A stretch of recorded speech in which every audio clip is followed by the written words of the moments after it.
The Lost Princess of Oz. Chapter 24. The Little Pink Bear Speaks Truly. For several minutes they all stood staring at the black spot on the canvas of the magic picture, wondering what it could mean. "P.R.A.P.S. we'd better ask the little pink bear about Ozma," suggested Trot. "Shaw," said Button-Bright. "He don't know anything. He never makes a mistake," declared the king. "He did once, surely," said Betsy. "But perhaps he wouldn't make a mistake again." "He won't have the chance," grumbled the Bear King. "We might hear what he has to say," said Dorothy. "It won't do any harm to ask the pink bear where Ozma is." "I will not have him questioned," declared the king in a surly voice. "I do not intend to allow my little pink bear to be again insulted by your foolish doubts. He never makes a mistake." "Didn't he say Ozma was in that hole in the ground?" asked Betsy. "He did, and I am certain she was there," replied the Lavender Bear.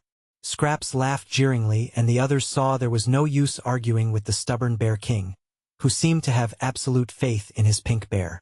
The wizard, who knew that magical things can usually be depended upon, and that the little pink bear was able to answer questions by some remarkable power of magic, thought it wise to apologize to the Lavender Bear for the unbelief of his friends, at the same time urging the king to consent to question the pink bear once more.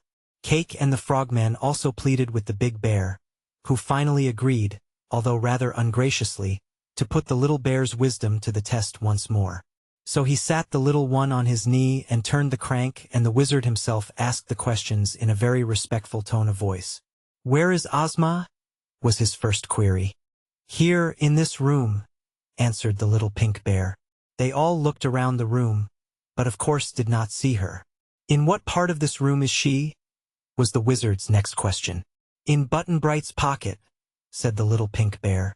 This reply amazed them all, you may be sure, and although the three girls smiled and Scraps yelled, "Hooray!"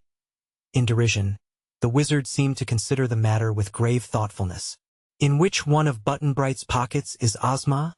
he presently inquired. "In the left-hand jacket pocket," said the little pink bear. "The pink one has gone crazy," exclaimed Button-Bright, staring hard at the little bear on the big bear's knee. "I am not so sure of that," declared the wizard. "If Ozma proves to be really in your pocket, then the little pink bear spoke truly when he said Ozma was in that hole in the ground. For at that time you were also in the hole, and after we had pulled you out of it the little pink bear said Ozma was not in the hole." "He never makes a mistake," asserted the Bear King stoutly. "Empty that pocket, Button-Bright, and let's see what's in it," requested Dorothy.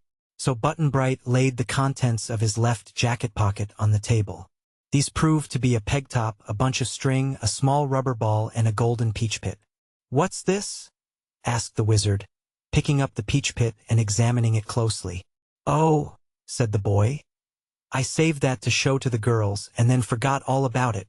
It came out of a lonesome peach that I found in the orchard back yonder, and which I ate while I was lost. It looks like gold, and I never saw a peach pit like it before." "Nor I," said the wizard. "And that makes it seem suspicious." All heads were bent over the golden peach pit. The wizard turned it over several times and then took out his pocket knife and pried the pit open. As the two halves fell apart, a pink, cloud-like haze came pouring from the golden peach pit, almost filling the big room, and from the haze a form took shape and settled beside them. Then, as the haze faded away, a sweet voice said, "Thank you, my friends." And there before them stood their lovely girl ruler, Ozma of Oz. With a cry of delight, Dorothy rushed forward and embraced her.